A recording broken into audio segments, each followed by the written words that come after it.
So I'm not going to call out names. Because I said they're good. Some of my good friends left. Fake friends. So good friends, I should not.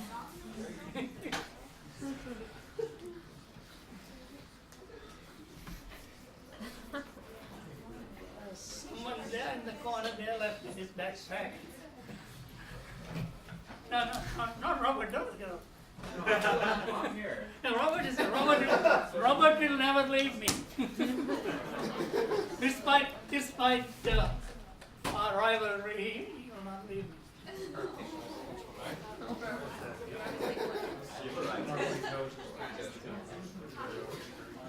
Okay.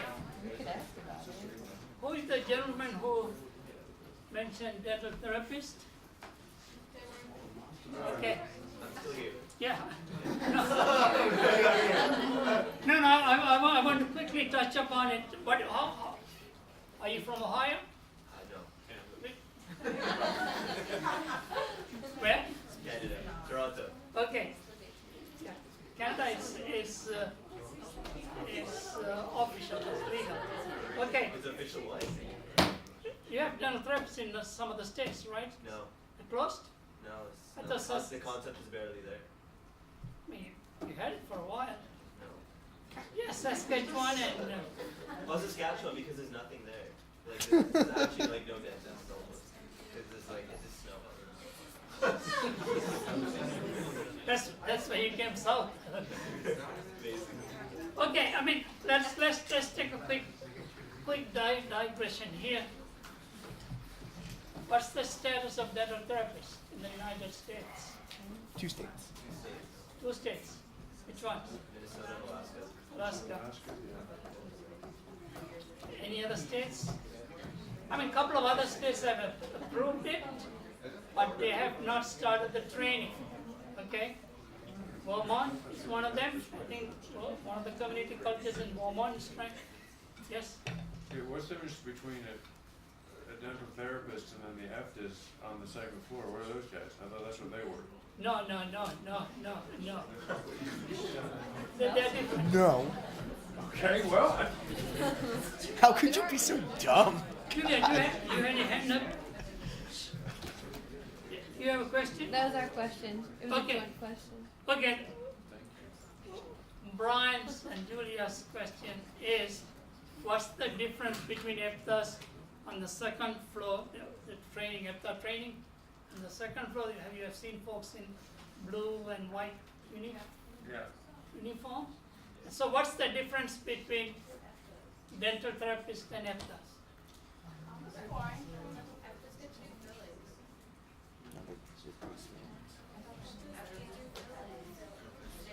aha, you guys don't know either. I know what an EFTA is. I know a dental therapist isn't an EFTA. Okay, Well, an EFTA is an assistant that can do a little bit extra. Dental therapist is not an EFTA. EPTAs glorified dental assistants, they can do few functions more than a dental assistant. For example, they can place a restoration after the dentist have prepared the cavity. Okay, they can polish amalgam. Okay, the functions vary from state to state. Okay, if you are, I'm going to touch upon therapists and EPTAs. If you really want to know what the EPTAs do, I mean, you have to go to the state dental board in your state and see what the scope of their functions are. It varies from state to state. Yes, Julia. So they have more functions than a dental assistant? Yes, that's what I said. They're glorified dental assistants. What does it stand for? Expanded? Expanded functions dental auxiliary.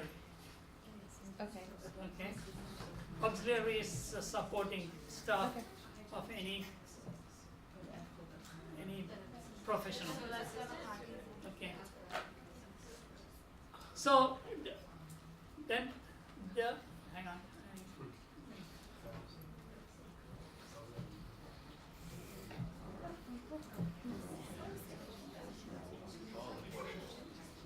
Okay. Since the question came up, these are some of the new workforce models that have been proposed, and some of them have been implemented. I think all are implemented. Expanded function auxiliaries is the oldest one. It came about in 1980s, okay? And as I said, they are glorified dental assistants. They can do, sorry, I must stop. Christine, you had your hand up.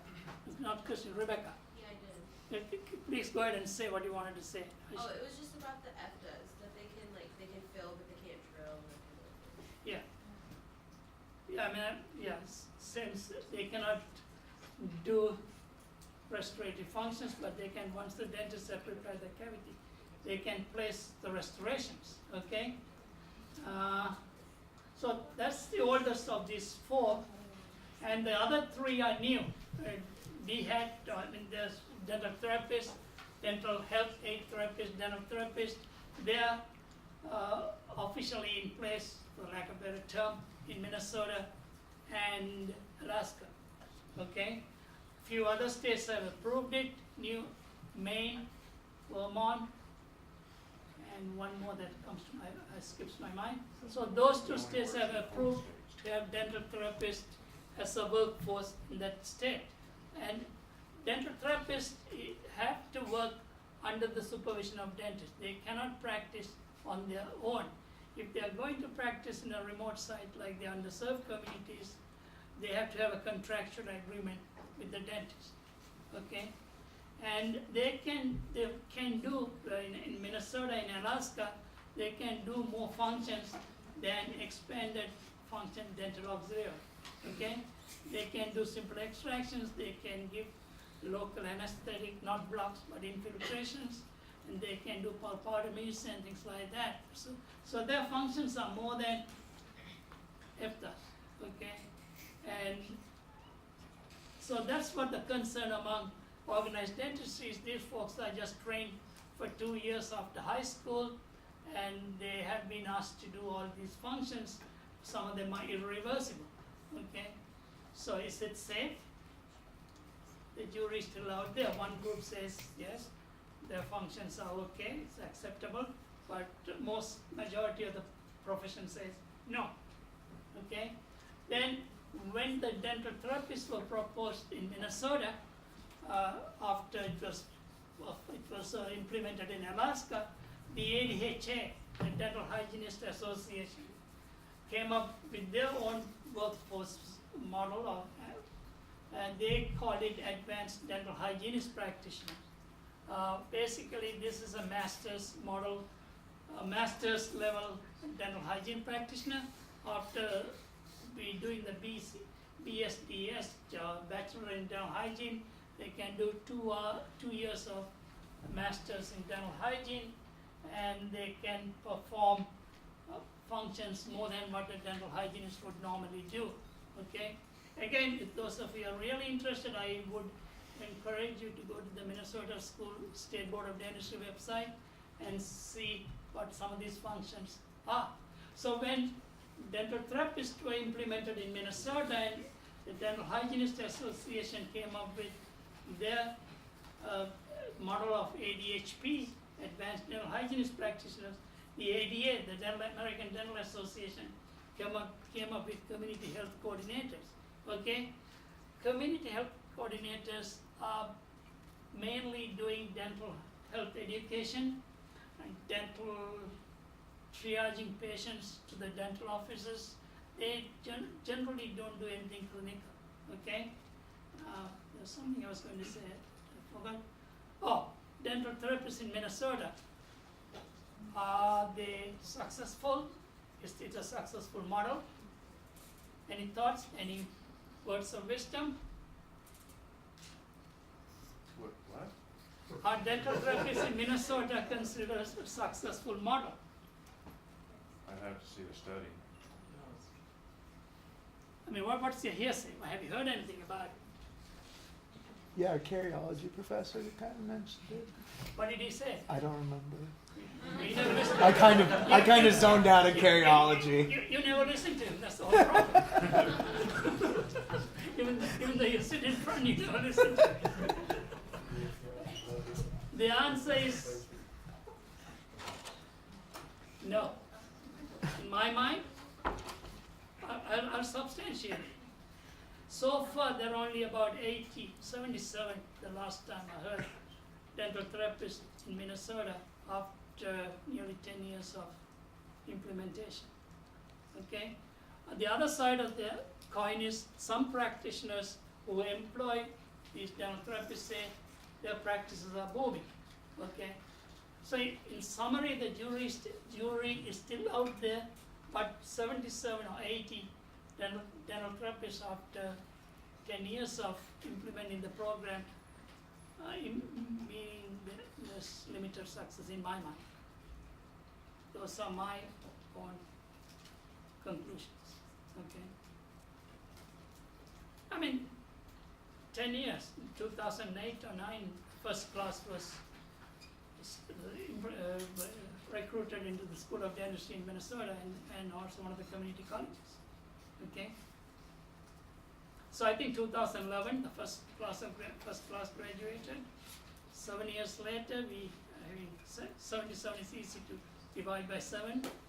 That's only 11 dental therapists a year. Okay. What's happening in Ohio? Madeline, what's happening in Ohio about dental therapists? I believe that we are looking into, Who are these we? not the ADA. Okay. So what's going in Ohio? Last couple of years, Okay. there have been proposals to develop dental therapists in Ohio. Okay, because Kellogg Foundation gave some money to 5 states. In Ohio is one of them. Last 2 years there have been proposals. Senate bill, I think this year last year it was Senate bill 330 in Ohio, and it didn't go very far. It was killed, for lack of a better term, in one of the committees. Okay, I mean, I'm not a politician. These bills, the policies to come through, they have to go through different committees. Okay, so in Ohio, the Senate Bill 330 last year did not go very far. Okay, so it kind of had a slow death somewhere. Okay, it's up again this year, but we are in October now. I think this year it's called Bill 97. So October, I do not see any movement happening before December. Okay, today is 10th of October, whatever it is. Okay, because the ODA, the Ohio Dental Association, is totally opposed to it. Just like most of the state dental association, except Minnesota maybe. Okay, and Michigan, there's a movement to get it going, but again, I don't know where it is. Anyone from Michigan? Folks know what's going on? It's all right, I'll accept it. Yeah, again, I haven't heard anything recently. Sometime early part of the year, Michigan, I think they got the blessings of the MDA, Michigan Dental Association.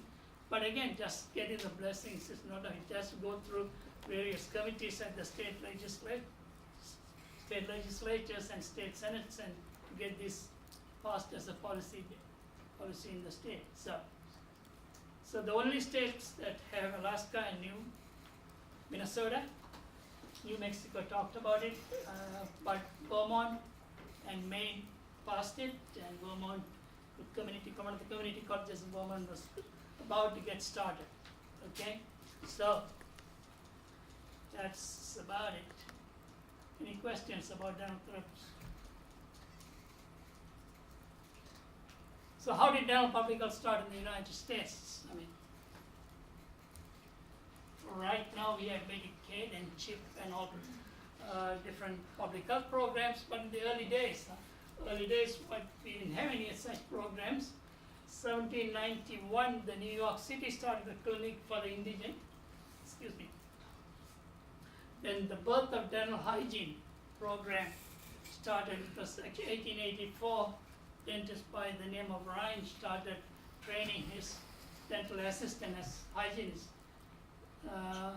No, he started the oral hygiene concept, and 1905 Wright and Fons two practitioners working together trained their dental assistant as a dental hygienist, and subsequently, 10 years later, formal dental hygiene programs started. In 1910, Rochester Dental Clinic in New York and Forsyth Dental Infirmary started providing care for the indigent folks in those two cities. And Rochester Dental Clinic subsequently became Eastman Dental Institute. That's what it is now. Eastman Dental Institute does not take dental students, but it trains the residents. Okay, Forsyth Dental Infirmary now is Forsyth Dental Institute. They do only research, does not provide any care. Okay, so 1911, Army started their dental corps because after the World War I, they found most of the recruits were not dentally fit. So they started their own dental corps so that they can treat those who are enrolled in. And dental department was in the United States Public Health Service was implemented in 1919, so on and so forth, but I want to get to 1935. That was the first Social Security Act. What happened in 1930s? I know you're too young to know it, but some of you must have read history. Priya, what happened in 1930s? Yes, I heard somebody else talking. Great Depression. Great Depression, yeah, correct, yeah, yes, you get credit too.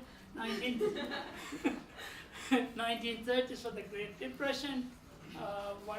To cut the long story short, very few people have saved some money for the rainy day or the depression days, okay? So the government started the first Social Security Act, which is now the formal Social Security program, okay?